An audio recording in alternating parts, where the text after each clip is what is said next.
Salam, əziz orta məktəb uşaqları və universitetə 9-cu sinif imtahanlarına hazırlaşmaqda olan abituriyentlərimiz. Dərslərim həm onlayn şəkildə, həm də əyani formatda keçirilir. Əgər videolarımı, izahlarımı bəyənirsinizsə, abunə olmağı, like eləməyi, bəyənməyi unutmayın. Daha çox bu kimi mövzuların, bu cür izahların daha çox davamlı olmağını istəyirsinizsə, yoldaşlarınıza da göndərin ki, bu böyük bir kütləyə xitab etsin və həm də mənim üçün bir motivasiya olsun. Belə videoları davamlı şəkildə çəkim və sizlərə bir yararım toxunsun. Mənim bugünkü izahım da məhz fonetika bölməsi ilə bağlıdır. Bundan əvvəlki izahımda Q hərfinin tələffüz formalarını keçdim. Bugün isə Q hərfinin tələffüz formasını keçəcəm. Fonetika bölməsi bilirik ki, bir çox uşaqların yaralı yeridir və ona görə də məhz öncəki izahlarımı istədim fonetika bölməsindən verim ki, sizlər üçün yararlı olsun. Deməli, bugünkü mövzumuz Q hərfinin tələffüz formalarıdır. Görək, Q hərfi hansı səsləri verir?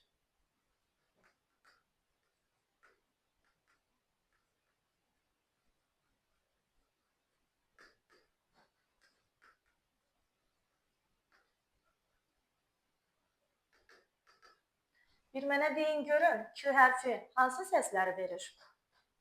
K səsini verir, K səsini verir, G səsini verir, X səsini verir və Y səsini verir. Neçə səsi verdi? 5 səsi verdi. Gəlin birinci yazaq. Elə Q səsi. İkinci, K səsi. Uşaqlar, burada Q-nun üzərindəki ştrixi görürsünüzmü? Q-nun üzərindəki ştrix böyük bir əhəmiyyətə malikdir. Nə üçün? Ştrix olmasa bu Q səsidir. Ştrix mütləq şəkildə olmalıdır ki, biz buna K səsi deyək. Məsələn, yazarkən kartof sözünü Q, yəni biz bilirik ki, Q və K səsinin yazıda işarəsi bir dənədir. Q hərfi ilə işarələnir. Biz ştrix qoymasaq, bu zaman bu kartof kimi tələffüz olunacaq və bizim tələffüz formamız ümumilikdə səhv olacaq.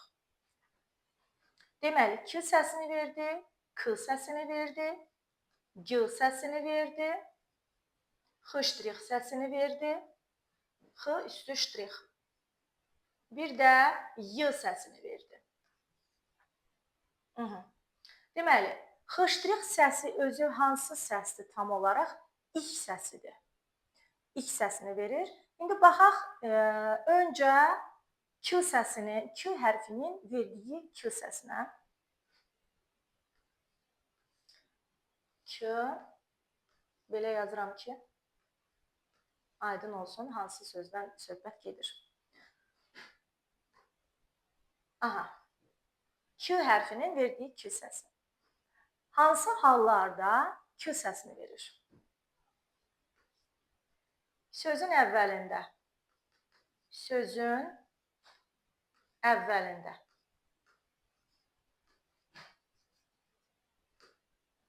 Bu sözün əvvəlində əsasən ərəb-fars mənşəli sözlərə və milli sözlərimizə aiddir. Ərəb, fars, bir də milli. Milli sözlərə aiddir. Baxın, əsasən dedim. Əsasən, yalnız yox, yəni çox vaxtı. Buna aid bir nümunə yazaq. Məsələn, kənd. Sözün əvvəlindədir və elə Q səsini də verir. Kənd. Daha sonra başqa bir söz yazaq. Məsələn, kənan. Kənan. Kənan. Bu da ərəb-fars mənşəli sözdür. Əvvəldə Q səsini verdi. Daha sonra başqa hansı hallarda Q səsini verir? Bunu silim.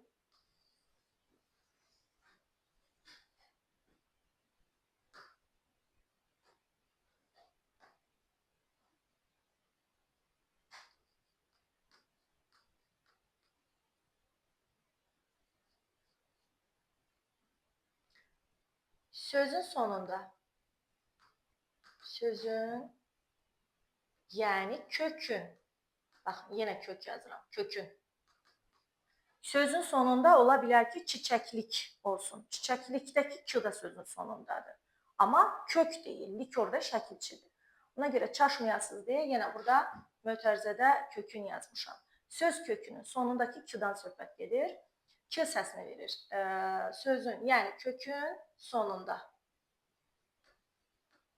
Amma bu hansı sözlərə aiddir? Ərəb fars mənşəli sözlərə aiddir. Ərəb fars mənşəli sözlərdə. İndi deyə bilərsiniz ki, müəllimə, mən nə bilim ki, bu söz ərəb fars mənşəli sözdür. Q hərfində gəlin yadımıza salaq. Hardan bildik ki, sözün sonu q ilə bitərsə, o ərəb fars mənşəli sözdür? Biz ona sait artırdıq. Sait artıranda q-ya çevrilmədisə, deməli ərəb fars mənşəli sözdür. İstisna uşağı demişdik. Yəqin ki, yadınızdadır. Q hərfi də eynən o cürdür.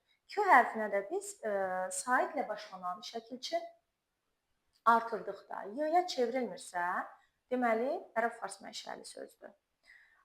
Məsələn, nümunə deyim, iştirak. İştirak sözündəki söz kökü k ilə bitir, düzdürmü? İndi gəlin buna sait artıraq. İştirakçımız y-ya çevrildi mi? Xeyr, deməli ərəb fars mənşəli sözdür. İştirakçımız deyirik, yoxsa iştirakçımız?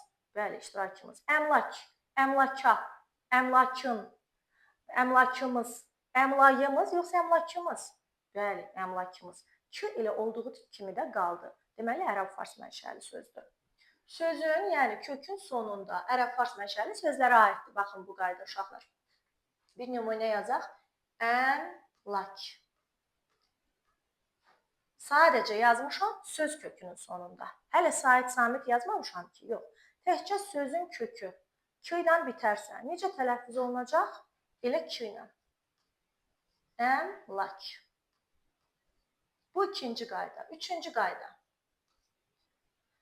Ərəb fars mənşəli sözlərə, ərəb fars mənşəli sözlərin sonu k ilə bitib ona sait artırdıqda, sait, düşürmü, görünürmü yazım? Sait artırdıqda, aha. Deməli, sait artırdıqda. Gəlin baxaq. Əmlak, əmlak. Sait artıraq. Əmlakımız. Mənsubiyyət şəkilçisi artırdıq və saitlə başlayır. Əmlayımız oldu, yoxsa əmlakımız oldu? Bəli, əmlakımız. Əmlakımız. Olduğu kimi qaldı, dəyişmədi. Həmin bu tipli sözlərə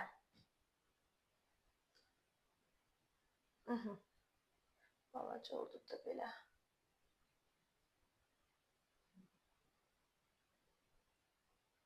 İndi, dördüncü. Bu tipli sözlərə samitlə başlayan şəkilçi artıraq görək. Ərəb fars mənşəli sözlərə sözlərin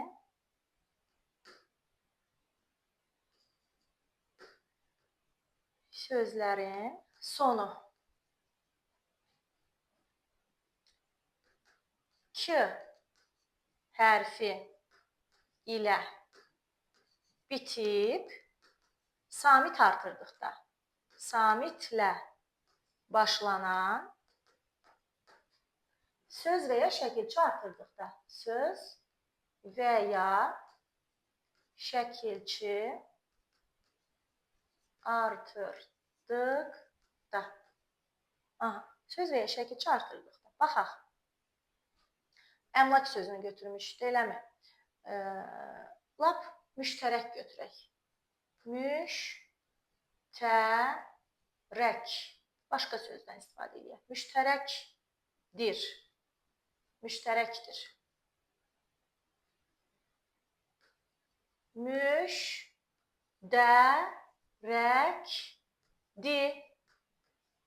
Müştərəkdi, müştərəkdi deyirikmi? Xeyr. Görsünüz, Q ilə yazıldı, elə Q-da da qaldı. Deməli, gəlin burada bir özət keçək uşaqlar. Sözün sonu Q ilə bitdikdə nə zaman olduğu kimi qalır? Dəyişmir. Ərəb fars mənşəli sözlərdə. Bəs yaxşı, hardan bilirik ki, bu söz ərəb fars mənşəli sözdür? Buna tez sait artırırıq. Sait artıranda Q, Y əvəzlənməsi baş vermirsə, deməli söz ərəb fars mənşəli sözdür. Məsələn, əmlak deyil, şərik gəlin deyək. Şərik, şərikimiz, şərikə. Deməli, Y-ya çevrildimi? Xeyr. Deməli, ərəb fars mənşəli sözdür və olduğu kimi də qalır. Bunlara, bu tipli sözlərə samitlə başlanan söz və ya şəkilçi artırdıqda yenə dəyişmir, olduğu kimi qalır. Məsələn, şərik, şərikli olduğu kimi qalır, dəyişmir. Təkcə kökdən ibarət olanda da olduğu kimi qalır, samit artıranda da, sait artıranda da olduğu kimi qalır, dəyişmir. Bu da yəqin ki, aydın oldu.